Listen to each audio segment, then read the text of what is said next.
독일의 신학자 본 헤프는 믿음을 실천하지 않는 그리스도인들을 향하여 이렇게 말했습니다.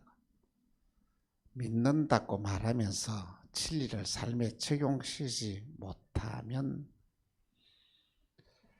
값싼 은혜의 삶을 사는 것이다. 이렇게 말하였습니다.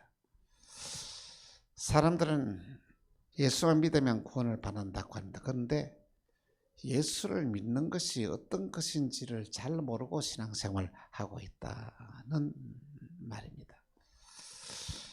믿음이란 하나님이 하신 놀라운 일들을 우리가 믿음으로 받아들이고 그의 삶의 행동으로 옮겨야 진정한 믿음입니다. 우리가 믿는다고 말하면서 그 말씀을 우리의 삶의 행동으로 옮기지 않으면 진정으로 믿음이 아니다는 말씀인 것입니다. 하나님은 믿음의 조상 아브라함을 선택하여서 믿음이 무엇인지를 우리에게 보여주었습니다. 오늘 하나님은 아브라함에게 이렇게 말씀합니다. 내 사랑하는 독자 이삭을 모리아 산에 가서 번제로 드리라. 이런 번제라는 것은 뭐냐면 짐승의 가죽의 갑수의 껍질을 벗기고 그 몸을 다 불로 살아서 죄가 되게 하는 제사가 이 번제입니다. 아니 그 사랑하는 아들을 번제로 드리라는데 이걸 어떻게 받아들일 수 있겠습니까? 그런데 아브라함은 하나님을 믿었습니다. 전능하신 하나님을 믿었습니다. 또 복을 주시는 하나님을 믿었습니다. 아브라함은 내 사랑하는 아들을 하나님 앞에서 번제로 드리도 하나님은 이 죄 가운데서 이 아들을 살릴 줄 믿는 부활의 신앙이 아브라함에게 있었다는 것이죠. 그래서 그는 믿음으로 행동했습니다. 그날 다음 날 아침 일찍이 아들을 깨웁니다. 그리고 그의 종들을 깨웁니다. 그리고는 모리아 산으로 향하여 가고 있었습니다. 아브라함이 살던 곳에서 모리아 산까지의 거리가 한 3일 길에 된다고 했습니다. 여러분 3일 동안의 그 길을 걸어가면서 어떤 생각을 하겠습니까? 온갖 생각을 다 하지 않았겠습니까? 드디어 모리아 산에 가까이 왔습니다. 그리고는 그곳에 종들을 거기서 세우고 난 뒤에 이삭에게 그게 번제에 태울 나무를 짐을 지우고 이제 이삭과 함께 모리아 산으로 올라갑니다. 근데 모리아 산에 올라가면서 이삭이 놀란 질문, 아버지 여기 불과 나무는 있는데 번제할 어린 양은 어디에 있습니까? 묻습니다. 여러분 보니까 이삭은 제사를 정확하게 알고 있었다는 것이죠. 여러분, 여러분의 자녀가 예배가 무엇인지 예배를 어떻게 드려야 되는 것이 바로 아는 것은 너무 중요하다는 것이죠. 그때 아브라함은 말합니다. 번제할 어린 양은 하나님이 준비하신단다. 그리고는 정상에 올라갔습니다. 아브라함은 그 아들 이삭에는 아들아, 하나님이 너를 번제로 드리란다. 얼마나 충격적인 말입니까?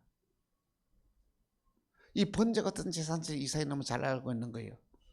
그런데 참으로 놀라운 것은 이 이삭이 어떤 변명도 하지 않습니다. 어떤 반박도 하지 않습니다. 여러분이 자녀를 그렇다면 어떻습니까? 이 아버지 정신 나간다 하지 않겠습니까?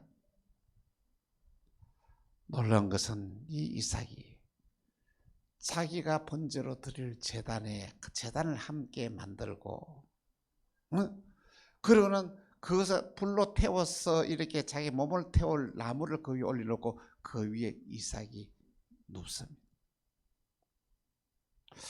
여러분 이 모습이 누구의 모습입니까? 장차 예수 그리스도가 이 땅에 오셔서 저와 여러분의 죄값을 대신해서 십자가에서 번제의 제물이 된 것을 미리 보여준 예표라는 것이죠. 이 이삭의 모습을 받는 게 예수님을 우리가 바라보는 귀한 모습이 되었다 것입니다. 그러고는 아브라함이 칼을 들어서 아들을 치려고 합니다. 그때 하늘 사람들이 아브라함아 아브라함아 내 아들에게 손을 대지 말라. 이제야 내가 하나님을 경외한 줄 알았노라. 뭐냐면 이제야 네가 하나님을 섬기는 그 믿음이 나에게 인정받았다는 것이죠. 여러분, 하나님 앞에 아브라함은 그 믿음이 인정받았습니다. 그리고는 거기서 놀라운 축복을 받아 오르는데, 그 보니까 이삭 대신에 드릴 양이 하나 숯불에 걸려 있었습니다.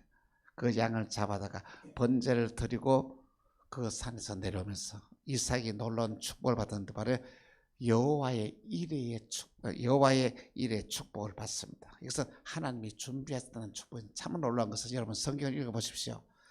창세기 22장 이후의 아브라함의 삶에서는 그 어떤 시련도 없고 어려움도 없고 역경도 없습니다. 다 편안한 삶을 여생을 보내다가 죽어요. 여호와의 일의 축복이 아브라함의 가정에 임하기 때문에 이 놀라운 복을 받게 되었다는 것이죠. 이 놀라운 여호와 일의 축복이 이 자리에 참석한 여러분들에게도 임하기를 주 예수 이름으로 축원합니다. 그런데 현대인들의 신앙생활하는 모습을 보면은 목사인 저보다 더 답답함을 참 느낄 때가 많습니다. 믿음 생활이 저렇게 하시는 것이 아닌데 이렇게 생각할 때가 있다는 것이죠. 참으로 놀라운 사실은 하나님이 저와 여러분에게 축복해 주고 문제가 없고 이 모든 것이 형통하면은 하나님께 감사하지 않습니다. 여유가 있고 하면 여러분 하나님 앞에 더 많은 헌금도 드리고 싶고 할 것 같지요? 아닙니다. 더 안 하는 거예요. 그런데 너무 힘든 일이었고 역경이 있고 어려움을 당할 때 그때 하나님을 찾는다는 것이죠. 하나님 나 살려달라고 이 문제 해결달라고 한다는 것이죠. 그 대표적인 사람이 누군지 아십니까? 여기는 이 조성래 목사입니다. 여러분 잘 아다시피 하나님 우리 교회를 축복하셔서 이 교회 건축을 하게 되었다는 것이죠. 참 놀라운 것은 그 어려운 교회 건축을 하면서 어느 그 어려움이 없이 말이야 형통하게 일이 잘 진행되어 나갔습니다. 얼마나 감사한지. 내가 머릿속으로 계산을 해보잖아요. 교회 건축을 하고 건축비를 다 취급하고도 한 7, 8천만 원은 남겠더라고요. 그런 얼마나 여유가 있겠습니까? 그런데 마지막에 이 건축을 다 짓고 날 이때에 큰 문제가 하나 터지는 거예요. 뭐냐면은 전기를 끌고 오는 데에 전주 지주를 세우면 한 1,800만 원 하면 할 수 있는 것들을 가지면 세상에 3억 2천만 원. 그러면서 부가세 10%가 3억 5천 원이 들어간다는 거예요. 이 돈이 어디 있습니까? 그래서 말이야 팔방으로 돈을 빌리려고 은행을 쫓아다니고 하더라도 돈을 빌릴 수 있는 길이 전혀 없는 거예요. 그때 저는 하나님 내 능력으로서 이 문제를 해결하지 못합니다. 하나님이 해결해 달라고 때를 쓰는 거예요. 하나님이 문제를 해결해 주십시오. 그때 어떤 일이 있었느냐 하면 우리가 지난주에 우리 월요일에 평양로에 목사의 수련회가 있었습니다. 그죠? 그 이제 수련회를 준비하면서 그래서 우리 시골에 우리 교회에서 후원하는 이 베델리 교회의 민동인 목사님이 부회장인데 아니 수련회에 등록을 하지 못했다는 거예요. 그래서 알아보니까 거기에다 시골에서 교회를 짓는다고 준비를 하면서 어떻습니까? 돈이 씨가 말랐대. 돈이 한 푼도 없다는 것이. 그래서 부회장은 30만 원을 회비를 내야 되는데 그걸 내지 못해서 한다는 이야기를 들었습니다. 그 마음이 너무 아파서 제가 개인적으로 뭐냐면 나는 그 30만인지 모르고 회비가 15만 원이니까 부부 15만이니까 15만 원이게 보냈는데 목사님 15만 원이고 30만 원인데 맞아 2만 원이라 그랬구나 했다는 거예요. 그 모습을 보면서 하나님 우리 교회 문제를 좀 해결해 주십시오. 우리 교회 해결해 주면 하나님 제가 이 베델교회 저 건축을 저기 좀 하겠습니다. 내 마음속으로만 결정을 했는 거예요. 근데 놀라운 기적이 났습니다. 그 하루 만에 어떤 그 뒤 기적이 지나면은 이 한전에서 이렇게 거기 나오는데 있을 수 없는 일들이었습니다. 한전에서 모든 일들을 하는 데에 그 일의 일부를 우리 교회에서 가져오게 되는 사건을 위해서 1억이라는 이 비용이 들어가게 되었습니다. 3억 5천 들어가야 될 비용이 어떻습니까? 2억 5천으로 할 수 있는 이거 엄청난 기적이 아닙니까? 돈 빌 수 없는데.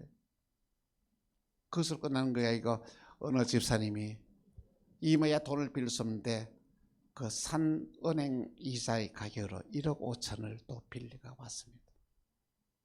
그래도 부족한 것은 건축 헌금을 작정한 분이 또 이렇게 돈을 내므로 인해 가지고 세상에 아니 3억 5천 들어가야 되는 비용이 그렇습니까? 다 하니까 1억 5천만 빌리면은 해결이 될 수 있도록 이 모든 문제를 다 해결해 주었다. 할렐루야. 정말 하나님이 하시는 데 얼마나 놀라운지. 그런데 민도인 목사님이 어저께 저희 교회에 왔다 갔습니다. 저는 그 이야기를 듣고 너무 충격을 받았습니다. 그 교회를 짓는 데에 은행에서 이제 거기네 시골에서는 산 그 2%로 이렇게 이 집 짓는 걸 대출하게 돼 있답니다. 그 들려도 했는데 그걸 다 대출로 1억 5천을 대출을 받기로 되어 있었는데 중단이 됐다는 것이죠.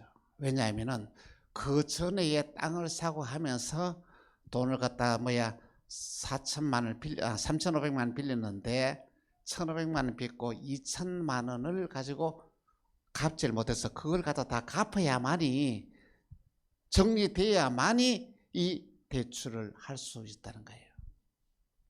그러니까 그 돈을 빌 길이 어디 있습니까? 그래서 이 사모님의 사모님이 그의 아들한테 전화를 해가지고 우리 교회가 이런 입장이 됐다. 그러니까 아들이 엄마 알았습니다 하고 어떻습니까? 우리 아들이 돈을 1,500만 원을 갖다가 빌려서 보내왔다는 것이죠. 그런데 돈이 1,500만 원이 있는데도 해결하지 못하는 거예요. 2천만 원 돼야 되니까 500만 원이 모자라는 거예요. 그래서 이거 어찌할 바를 모르가 손을 들고 있는데 그때 우리 교회에서 우리 당회원들 목사님 우리 장로님들 의논을 해가지고 500만 원을 저희가 보내었습니다.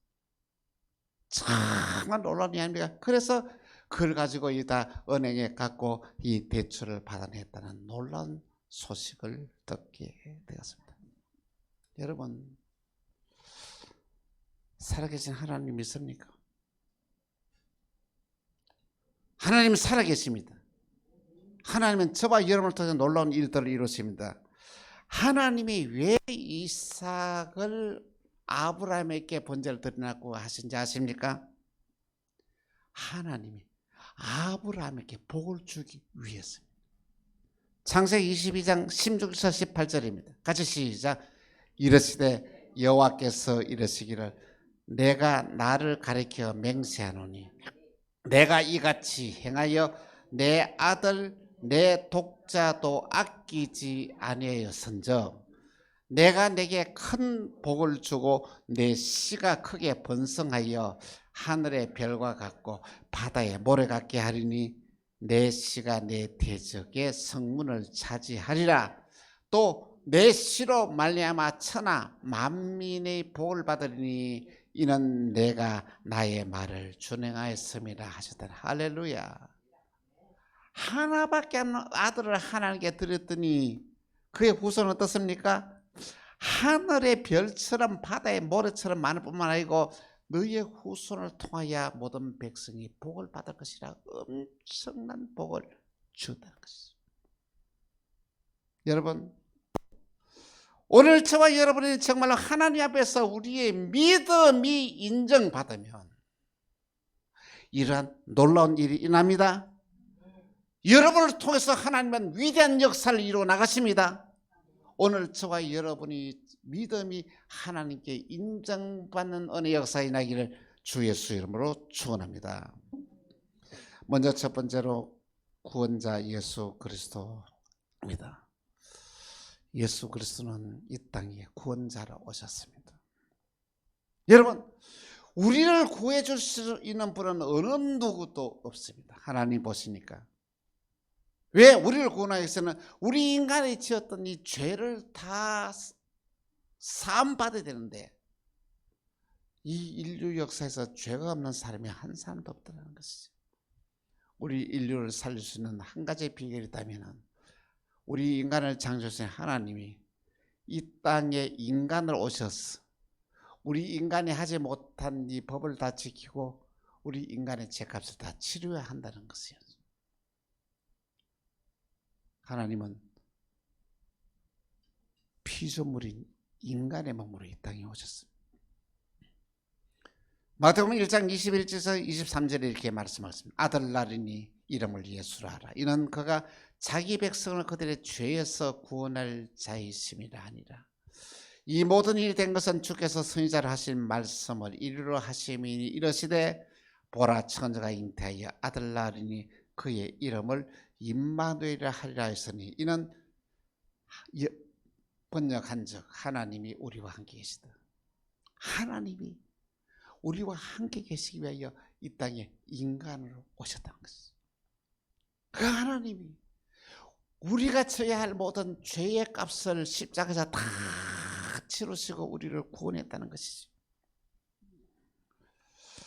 여러분, 우리가 예수님이 나를 구원해 주셨다, 예수님이 나를 살려 주셨다, 예수님의 죄값을 다 치러 주셨다, 이 사실을 믿는 믿음이 오늘 우리에게 있을 때는 놀라운 역사가 일어납니다. 히브리서 11장 1절에서 3절 이렇게 말합니다. 같이 시작. 믿음은 바라는 것들의 실상이요 보이지 않는 것들이 정근이 선진들이 이로써 정근을 얻었느니라. 믿음으로 모든 세계가 하나님의 말씀으로 지어진 줄을 우리가 아나니 보이는 것은 나타난 것으로 말미암아 된 것이 아니라. 여러분 할렐루야. 참 믿음은 말씀대로 순종하면 믿음의 실상이 이루어집니다. 다시 말하면 믿는 대로 이루어지는 역사가 일어난다는 말씀인 것입니다. 믿음의 실상은 축복을 창조해 나갑니다.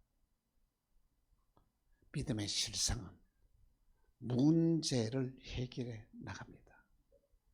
믿음의 실상은 상상을 초월하는 놀라신 복을 받게 만듭니다. 그런데 믿음의 허상이 있습니다. 믿음의 허상은 행동이 따르지 않는 믿음이에요. 믿음의 허상을 쫓아 살아가는 사이게는 뭐냐면 아무것도 이루지 못한 무의미한 삶을 살게 되는 거죠. 이들은 진정한 기쁨도 없습니다. 감사도 없습니다. 아무 의미 없는 삶을 살아간다. 다시 말하면 예수 믿는다고 말하면서 예수 믿지 않는 사람과 똑같이 살아간다는 것이죠. 이런 자들에게는 믿음의 역사가 일어나지 않습니다. 오늘 저와 여러분의 진정으로 참된 믿음 생활 바로 해서 저와 여러분의 삶에 믿음의 실상이 이루어지는 놀라우신 축복이 창조되는 은혜 역사이기를 간곡히 부탁을 드립니다. 두 번째로 구원을 등한히 여기는 자들이 있습니다. 여러분, 하나님이 저와 여러분들을 구원했다는 것 사실을 여러분 놀라운 일입니다. 그냥 구원한 것이 아니라 값비싼 대가를 치렀어요. 어떤 대가를 치릅니까? 창조주 하나님이 인간이 되어서 이 땅에 내려오셨습니다. 그분이 저와 여러분의 죄짐을 지고 십자가에 못 박혀 운명하셨습니다. 그리고 저와 여러분들을 구원했습니다. 얼마나 놀라운 감격입니까? 얼마나 놀라운 기쁨입니까? 요한복음 3장 16절에서 18절에 이렇게 말씀하고 있습니다. 같이 시작. 하나님이 세상을 이처럼 사랑하사 독생자를 주었으니 이는 그를 믿는 자마다 멸망하지 않고 영생을 얻게 하려 하심이라. 하나님이 그 아들을 세상에 보내신 것은 세상을 심판을 하심이 아니요 그로 말미암아 세상에 구원을 받게 하려 하심이라. 그를 믿는 자는 심판을 받지 않을 것이요 믿지 않은 자는 하나님의 독생자 이름을 믿지 아니하므로 벌써 심판을 받는 것이나. 여러분, 예수 그리스도를 통하여 저와 여러분들을 살렸습니다. 저와 여러분을 구원했습니다. 마귀의 자녀가 하나님의 자녀가 되었습니다. 얼마나 놀라운 일입니까? 죽을 사람이 다시 살게 되었습니다. 그런데 여러분, 이 구원의 감격이 여러분이 있습니까? 그 은혜에 보답하는 삶을 살고 있습니까? 이 은혜에 보답하지 살지 않는 자들을 향하여 오늘 본문이 이렇게 말합니다. 히브리서 2장 3절에 우리가 이같이 큰 구원을 등한히 여기면 어찌 보응을 피하리요. 이 구원은 처음에 주로 말씀하신 바요 들은 자에게 우리에게 확증하는 바니. 이 구원을 등한히 여기면 하나님의 무서운 진노가 임하게 된다는 것이죠. 여러분, 정신 차려야 됩니다. 나를 살려주시고 나를 구원해 주시는 그 은혜에 감격하는 삶을 살아야 됩니다. 이 구원의 은혜를 등하려면 하나님이 심판이 임할 것이라고 놀라운 말씀을 하십니다. 내게 베푸시는 내 구원의 은혜를 회복하는 저와 여러분 되기를 간곡히 부탁드립니다. 마지막 세 번째로 성령 안에서 살아가는 자입니다. 구원받은 그리스도인들은 성령 안에서 성령과 함께 살아가야 합니다. 성령 안에서 살아간다는 말은 성령님과 늘 교제하면서 성령님과 동행하는 삶을 살아가게 되는 것입니다. 왜 우리가 성령과 함께 살아가는 삶이 얼마나 중요한지 아십니까? 예수님의 제자들은 3년 반 동안에 예수님과 동행하면서 살았습니다.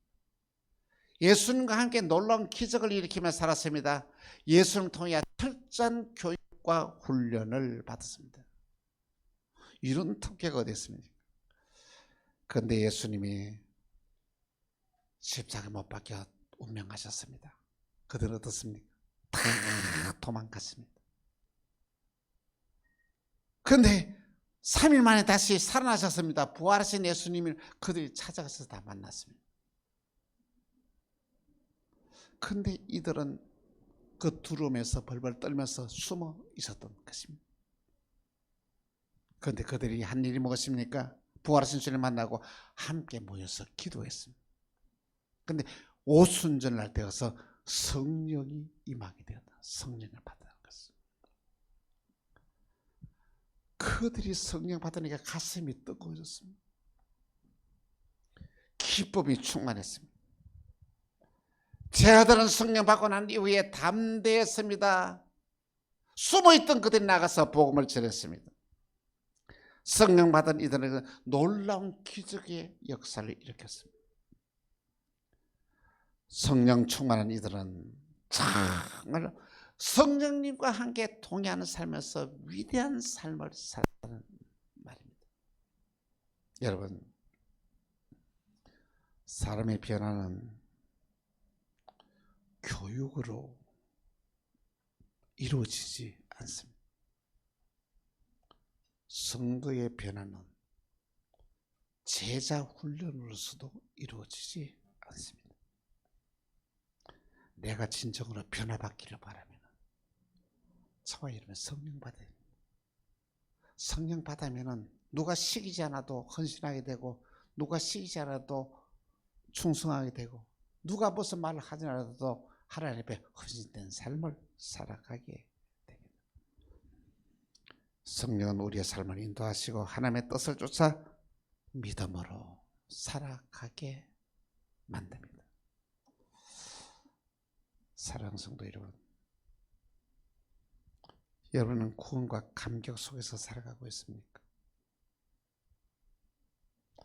여러분은 그 은혜에 감사하면서 기쁨으로 살아가고 있습니까?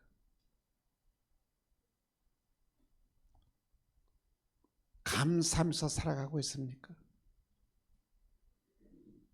은혜에 보답하는 삶을 살아가고 있습니까? 오늘 저와 여러분이 구원의 감격을 잃어버리면 진정한 그리스도인의 삶을 살아갈 수가 없습니다. 구원의 감격이 있는 자들은 기쁨이 넘치는 삶을 살아갑니다. 기뻐서 어쩔 줄은 모르는 삶을 살아간다는 거예요. 구원의 감격이 있는 사람들 말이면 하나님 몸된 교회를 위해서도 하나님을 위하여 헌신된 귀한 삶을 살아가요. 구원의 감격이 있는 사람들은 베풀며 부어주며 나눠주는 삶을 살아요.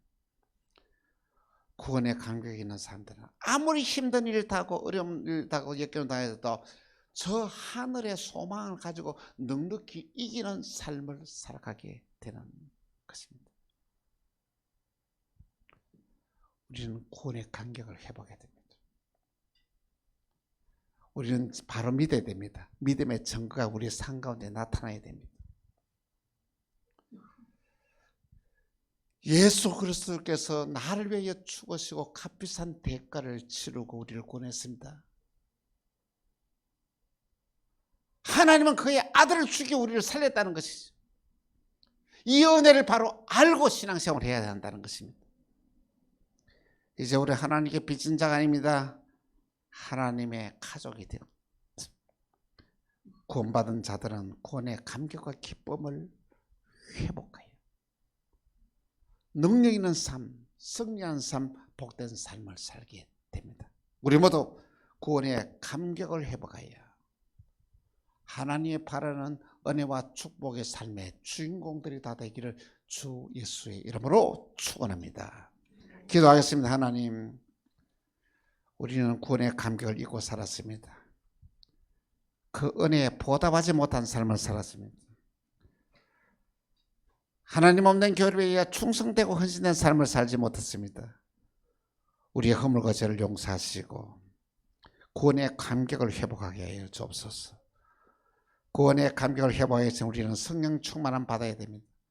우리 모두 성령 충만을 받아서 기쁨이 넘치는 삶, 은혜 넘치는 삶, 축복이 넘치는 삶을 살게 하여 주옵소서. 주 예수 그리스도를 기도합니다. 아멘.